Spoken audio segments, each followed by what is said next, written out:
Hello friends, அனைவருக்கும் வணக்கம். இன்று நாம் பார்க்க போவது சுவாசம் குரூப்பின் இன்று ஒரு ஞானம் இன்று ஒரு தகவல் என்பது. அதில் லண்டனில் ஒரு நிகழ்ச்சி நடந்தது. பெர்னாட் ஷா கலந்துக்கினார். பெரிய பெரிய சீமான்கள் சீமாட்டிகள் எல்லாம் கலந்து கொண்ட ஒரு பெரிய கௌரவமான மனிதர்கள் கலந்து கொள்ளக்கூடிய ஒரு வட்டவட்டப்பம் நிறைஞ்ச பார்ட்டி அது. பெர்னாட் ஷாவுக்கு எது பற்றியும் கவலையும் இல்லை, பயம் இல்லை. மதித்தா மதிப்பார், மதிக்கலைன்னா கண்டுக்காமல் போய் நிற்பார் அவர் பாட்டுக்கு. அந்த இடத்துல ஒரு சீமாட்டி அவர் அருகில் வந்து, என்ன உங்களை இந்த இடத்துல பார்க்குறேனே அப்படின்னு கிண்டலாக சொல்லி சிரித்தாங்க.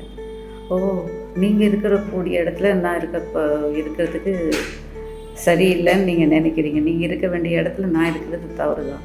உங்களை மாதிரி ஆளுங்க தான் இங்கே நிறைஞ்சிருக்காங்க அப்படின்னு இவர் கிண்டலாக சொன்னாராம். எல்லாம் சிரித்தாங்களாம். அவங்களுக்கு கோபம் வந்துடுச்சான்.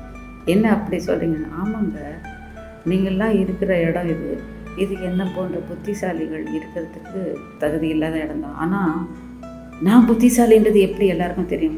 உங்களை மாதிரி ஆளுங்க நிறைய இருந்தால் தானே தெரியும். அதுக்காகத்தான் என்ன மாதிரி ஆளுங்களே இங்கே கூப்பிட்டுருக்காங்கன்னு நினைக்கிறேன். அந்த மாப்பம் இதுக்கு மேலே பேச முடியாது இவர்கிட்ட. எதுக்கு வாயை கொடுத்து வாங்கி கட்டிக்கின்னு பக்கத்தில் இருக்கவங்களாம் அவங்க காதில் கிசுத்தாங்க. அந்த இடத்த விட்டு அவங்க அப்படியே விருட்டுன்னு போயிட்டாங்க. எல்லாம் சிரிச்சிருந்தாங்க. பெர்னாட் ஒன்றுமே நடக்காதுமே அவர் பாட்டுக்கு பாட்டியில் கலந்துன்னு என்ஜாய் பண்ணிட்டு போயிட்டேன். இதில் இருந்து நம்ம என்ன தெரிஞ்சுக்கிறோன்னா, யார் எது சட்டுன்னு யோசனை கூட பண்ணல அவர். உடனே டக்குன்னு அதுக்கு பதில் கொடுத்தார். இப்போ இதில் என்ன தெரியுதுன்னா, நம்ம ஒருத்தர் அவமானப்படுத்துகிறாங்கன்ட்டு நம்ம சோர்ந்து போயிடக்கூடாது.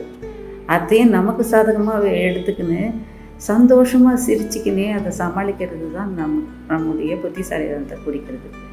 இதுக்கு எவ்வளோ விஷயங்கள் நம்ம ஊர்லேயும் இருக்குது. ஆனால் இவர் இந்த இடத்த அந்த உடனே ஒரு செகண்டு கூட சிந்திக்கலை. இதுக்கெல்லாம் காரணம் என்னன்னு பார்த்தீங்களன்னா, நம்ம பொறுமை போன்ற அனைத்தையும் சீர்தூக்கி பார்த்து பதில் சொல்கிற தன்மை. இது ஒரு அற்புதமான விஷயம் இல்லையா? இதுக்கு எது கை கொடுக்குது? ஞானம் இருந்தால் தான் இதெல்லாம் சமாளிக்க முடியும். ஞானம் கிடைக்க தியானம் செய்ய வேண்டும் ஃப்ரெண்ட்ஸ். நன்றி.